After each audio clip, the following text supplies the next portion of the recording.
ఈ వీడియో చూస్తున్న అందరికీ నమస్కారం అండి. కనిపిస్తున్న చెట్టు తెల్ల జిల్లేడు. ఇది సూర్యుని యొక్క గ్రహం చెట్టు. ఈ జ్యోతిష్యంలో చాలా ప్రాముఖ్యం ఉన్న సూర్యుడు పితృకారకుడని అంటారు.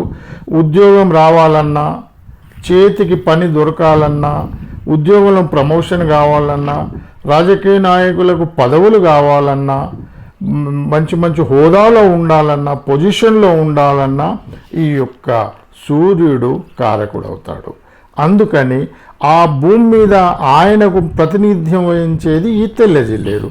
ఇది ఇంట్లో పెట్టుకోవద్దు, ఎందుకంటే పాలున్న చెట్టు ఏది ఇంట్లో పెట్టుకోవద్దు అంటారు కనుక దీన్ని గేటు బయట మనం బయటకు పోయేటప్పుడు కుడి దిక్కున పెట్టాలి.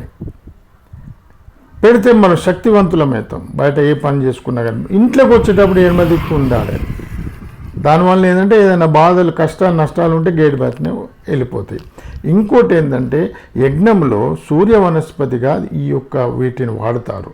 దీని యొక్క ఏర్లో కొన్ని సంవత్సరాల తర్వాత 30 ఏళ్ళ చెట్టు అయిందంటే ఒక గణపతి షేపుగా కొన్ని ఏర్లు వస్తుంటే దాన్ని పూజ చేస్తే ఎంతో పుణ్యమని శాస్త్రాలు చెప్తున్నాయి. ఇంకోటి ఏంటంటే ఈ తెల్ల జిల్లేడు ఔషధీయ మొక్క.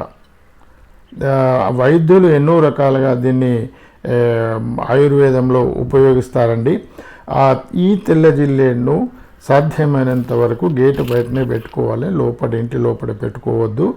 ఈ యొక్క తెల్ల జిల్లేడు ఉపాసన వలన అసాధ్యమైన పనులు కూడా సుసాధ్యమైతే అని ఎంతోమందికి అనుభవం పూర్వకంగా నేను మీకు చెప్పదలుచుకున్నాను. ఈ చెట్టుకు ఎటువంటి నష్టం చేయొద్దు, దీన్ని కొట్టి వేయొద్దండి, పెరగనీయాలి.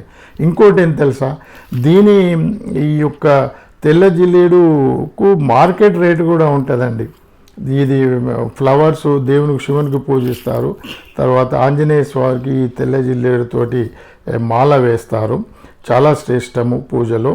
ఇలా ఎన్నో చెప్పుకుంటూ పోతే ఎన్నో రకాలుగా ఈ యొక్క తెల్ల జిల్లేడు విశిష్టత, దీని యొక్క ప్రాముఖ్యత చాలా చాలా ఉంది. ఈ యొక్క తెల్ల జిల్లేడు ఆకులను కూడా మాలగా ఒక పూల దండగా చేసి ఆంజనేయ స్వామికి అర్పిస్తారు. ఇది చాలా శ్రేష్టమైన మొక్క అండి.